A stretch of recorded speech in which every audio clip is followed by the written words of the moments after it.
Yo, what's up mga tropa pips? Magandang araw po sa inyong lahat at nandito pa rin po tayo sa China.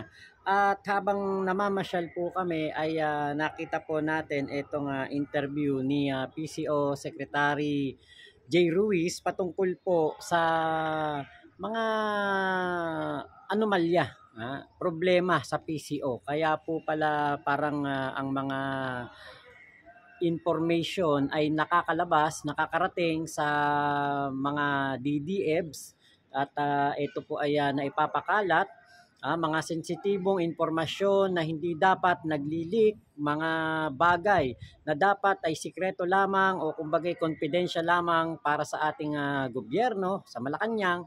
Ang nangyayari po ay ito ay nakakalabas at meron pong nagtatraidor sa ating Pangulo. So, ngayon po, ito po yung, okay, play natin itong video. So, para lang sa amin naman, kumbaga, siyempre, free-hand sa pagpili ng ating kasama. Mahirap din po kasi, siyempre, dapat pagkakatiwalaan mo. Kasi, kung hindi mo kasama, hindi mo naman sila kilala.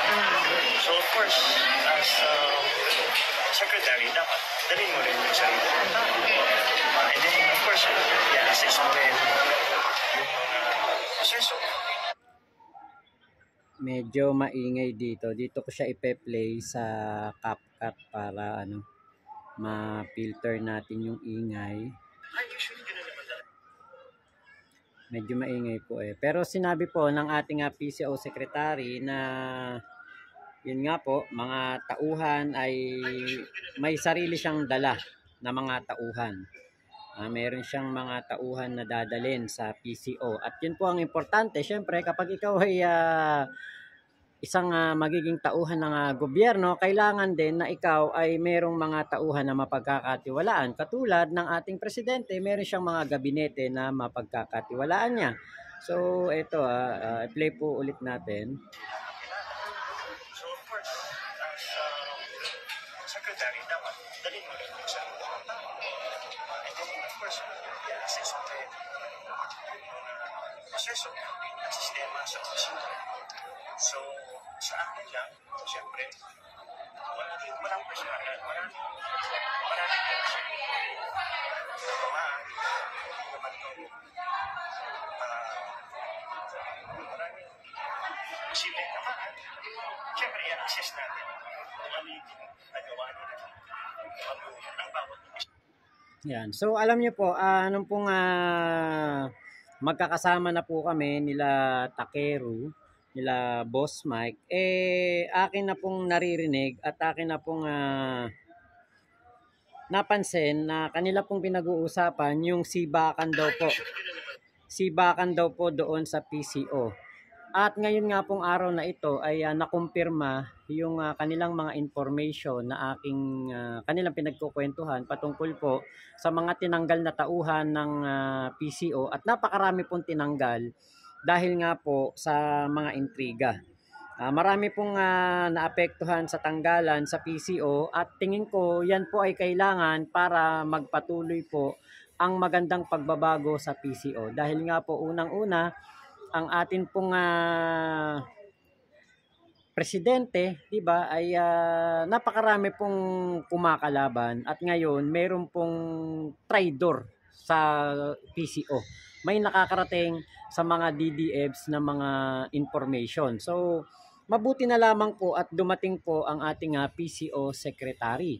Ito nga si Jay Ruiz. Tapos syempre ito pong si Undersecretary Yusek Claire Castro. Diba? Mabuti na lamang po talaga nandyan sila para po masawata ang mga ganitong tao na nagwawalang ya po sa ating Pangulong Bongbong Marcos. Okay. Play pa natin. Ay, patagilid na lang.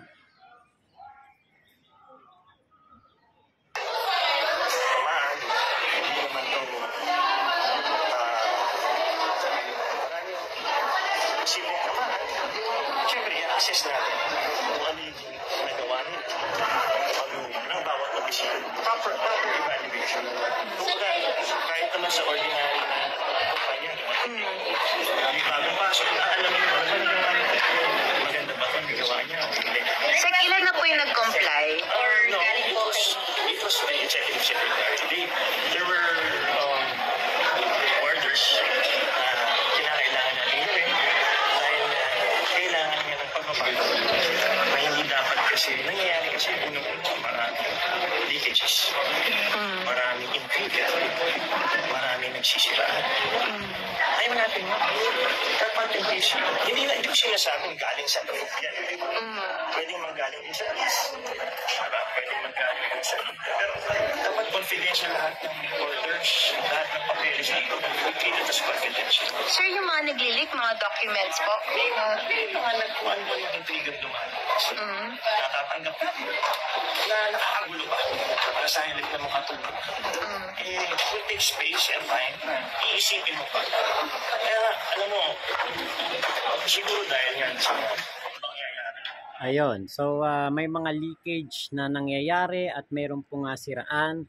Actually, kung maalala po ninyo, nitong mga panahon po ng Kapaskuhan, hindi ko alam kung before December 25 yon o after ng New Year, nagkaroon po ng issue patungkol po sa Christmas party o patawag po sa Malacanang. At kung maalala po ninyo, hindi po lahat ng mga BBM vlogger ay nandoon o nakarating doon or ipinatawag doon. Bagkus, pili lang po ng mga vlogger ang nakapunta doon sa Malacanang at yung pong mga malapit lang doon po sa mga tauhan ng PCO. So yun nga po yung sinabi ko na parang sinisindikato po ang PCO. Kanila lamang pong pinipili yung mga malalapit lamang sa kanila. At nabalitaan ko rin po na may mga vlogger po na malalapit lang po dyan sa PCO. Mapapansin nyo naman kung sino yan. Sila lang po yung mga nakakapunta sa mga patawag, sa mga event. Sila lang po yung mga nakakapunta sa mga kumbaga mga importanteng event ng Pangulo. Nakakapasok sila at yung iba po ay hindi. Hindi naiimbitahan, hindi po sila nakakasama. Pati ako ay hindi rin po nakakasama dahil nga po sa ganung sitwasyon. At pati nga po itong grupo nila Boss Mike, 'di ba, ay hindi rin nga po nakakasama diyan kasi meron pong mga tao na naninira dito sa mga vlogger na ito at pinipili lamang po ang ating mga makakasama doon na mga vlogger. Kaya ako po ay napa-vlog dahil mabuti na lamang po at na-expose na po kung sino itong mga taong ito, itong puting ahas at ito pong mga tao na nagiging pabigat, nagiging problema at nagiging hindi po nakakatulong sa ating presidente.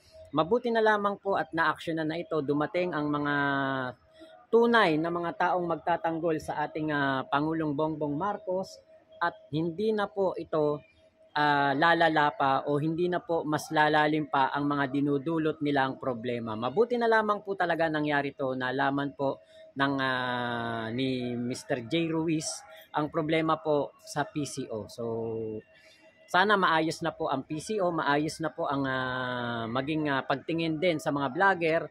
Di ba kumbaga kasi nitong mga nakaraan pong PCO secretary, parang may mga favorite lang na mga vlogger at yung pong hindi po yung mga secretary ang may problema, kung hindi yung mga tauhan po ng PCO na may kanya-kanyang mga hawak na vlogger. Yun po ang dapat na mawala. Kaya po mabuti na lamang at ito ay maagang nadiskubre at naaksyonan at pinatanggal po o tinanggal, sinibak ang lahat po ng mga tao. Meron dyan yung nabidinig ko, binabanggit ng mga kasama ko si E.